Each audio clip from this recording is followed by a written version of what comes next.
Greetings, ladies and gentlemen, and welcome to this latest edition of Tales from Outer Space. And as always, I hope that you enjoy. Story number 1, Into Hell, written by Gulganash.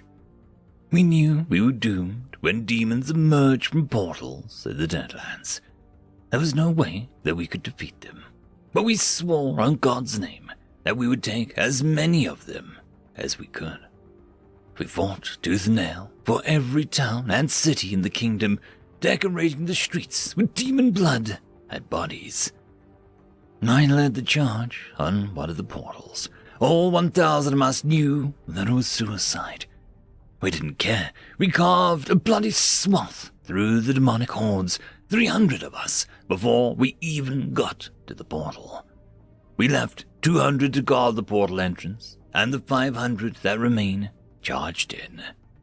The air burned our lungs, stealing our strength, yet we fought on, being slowly whittled down, one by one, in every encounter. Soon enough, after an hour, there were only 5 of us taking cover under a red-hot cliff face. We could see the artifact keeping the portal open on a nearby hill, with one of the strongest and largest demons we had ever seen, an archdemon, more likely. We looked at each other and nodded. We knew what we had to do, to try and destroy the artifact. We got as close as we could without being spotted and charged, screaming through parched throats with the force of our fury. Deriak was crushed under the massive archdemon's mace, and Eklund, not even blinking, grasped onto the mace's head and started climbing up it. Arthur sank his axe into the archdemon's foot, throwing it off balance. Mayel and Yawik charged past the archdemon and managed to clear the hilltop of the other demons with only the loss of an arm. I had the much less glorious but equally important job of shooting down the flying demons before they could fire a spell of us. We would not be able to fight as well if we were on fire or paralyzed. Then I glanced at the artifact and noticed it seemed to be glowing, more so than it had been before. The portal was widening, and I saw the colossal demon the size of a castle stomping towards it, shaking the ground with every step. I whipped my crossbow to the artifact and fired. The artifact didn't quite shatter, but it cracked almost completely in half. The portal began shimmering, and all of the demons glanced at the portal in worry.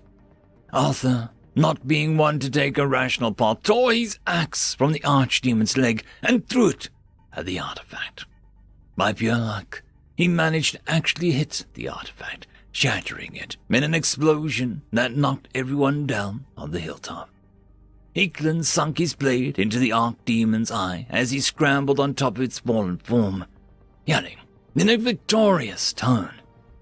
I couldn't make out what he was yelling, as I was busy shooting at the now enraged imps swooping towards us. Mayel drew a dagger and threw it with his bad arm, since the other one had been torn off. It twirled through the air next to another archdemon that was charging at us. I shot a glare at him for missing as I fired a bolt into its face. "For glory!" Yawik exclaimed as he hoisted his 2-handed sword and charged at the archdemon, something that undoubtedly outclassed him by almost every way. Yawik sliced through the archdemon's leg, but was caught by a demon's whip as it tumbled into the adjacent chasm. He stabbed into the ground with his sword, holding onto it with all of his strength. The sword began to twist under the force exerted on it, and he flashed us a final salute before he let go, plummeting down the chasm, shouting of glory and honor. I took a deep breath to calm myself. We were down to 4 out of 500 soldiers that charged. We had gotten rid of one of the 6 portals. We were heroes, and we had forgotten about the castle-sized demon until it bellowed in rage and began charging, our sized feet crashing into others under its weight. Mayel, Eklund, Arthur, and I looked at each other. Arthur shrugged and smiled. "We're dead anyway. Let's try to take that thing with us." He picked up his axe and rested it on his shoulder. We all nodded and fought the thing. We had no chance. We died in less than a minute. It was a good end, all in all. End of story. Story number 2. And 1. Written by Yuxnex. And where were you born? Earth, the United States of China, to be more precise. Equivalent noises that corresponded to surprise rushed through the gathered crowd. Some tentacled things changed color rapidly. It reminded me of cuttlefish. Could you repeat that again? I leaned in a bit. Millennium of experience has taught me the value of a flair for the dramatic. Earth. I was born on Earth, third planet from the solar system. Some call it terra firma.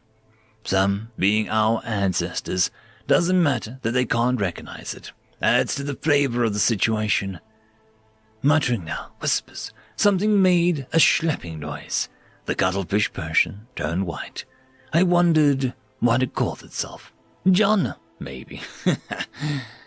Please, we require silence. This is not a viewing gallery or a zoo.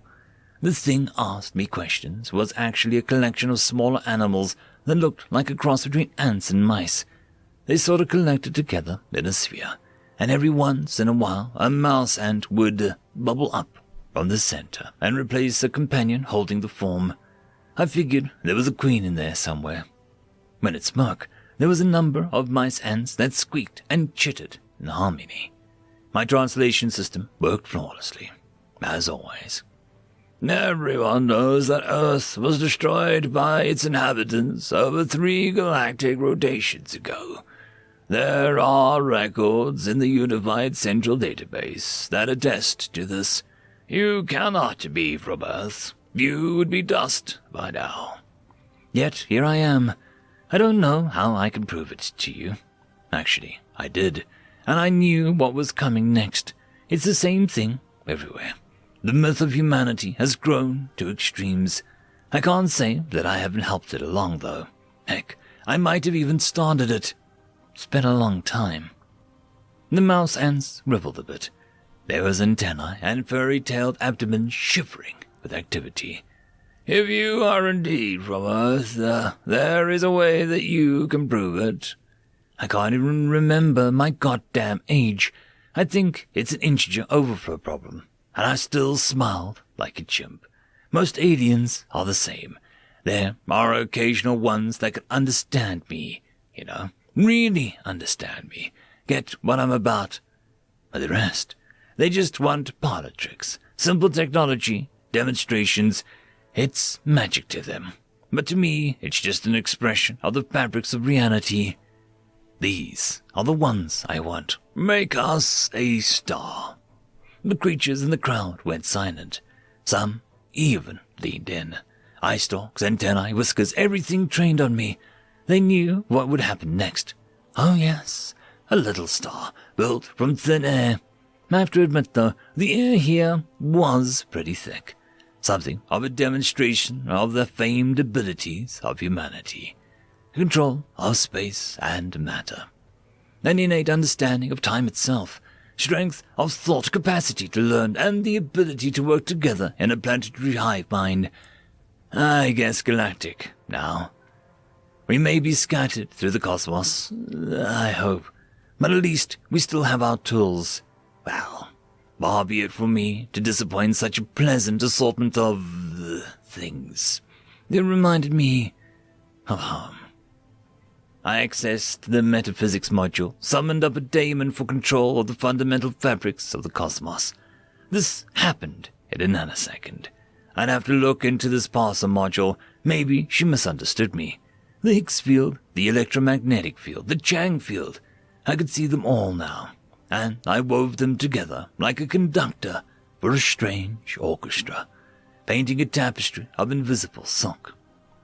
I played a hint of an excerpt of Beethoven's Ninth to add some oomph. I think some of the creatures could hear it. Music is usually outlawed in some of the saner planets. But, whatever. I'm only human. cuttlefish sky flashed red and white in an undulating pattern. I think, blue. I like blue. It reminded me of the oceans and the sky. There are lots of blue planets out there, but none like Earth. Yeah, the star would be blue. I opened my arms a bit. I'd need some of the atoms here.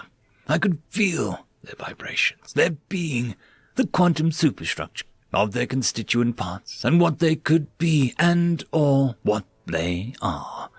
It might take a bit of my energy, but I can do it once every couple of weeks. Easy.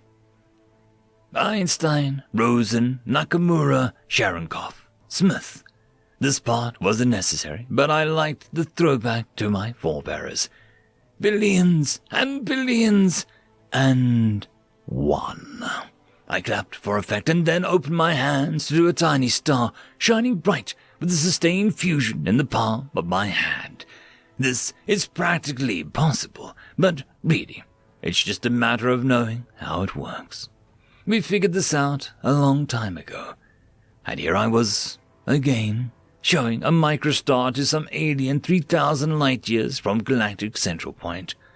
I rolled it around a bit in my fingers, and then I popped it into my mouth and swallowed. It wouldn't last very long anyway, and swallowing helped my image.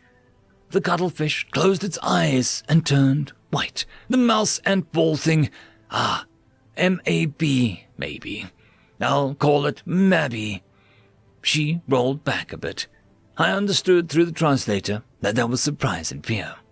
The rest of the creatures stepped back a bit. Still got it. So, you know what happens next. I looked around. The Grey is coming, and I'm going to need your help to stop it. End of story. The algorithm reckons you should be watching this video next, and I recommend that you should be always watching my video. So, click with energy! And yes, clicking that does help the channel. Thank you very much. I'd just like to give a quick thanks to the T5 channel members and patrons: Alithia, Parky, Fudic Yall, Meridian117, Cam Maxwell, Casper Arnholtz, Angry Marine, Lord Azrakal, and White Van 420.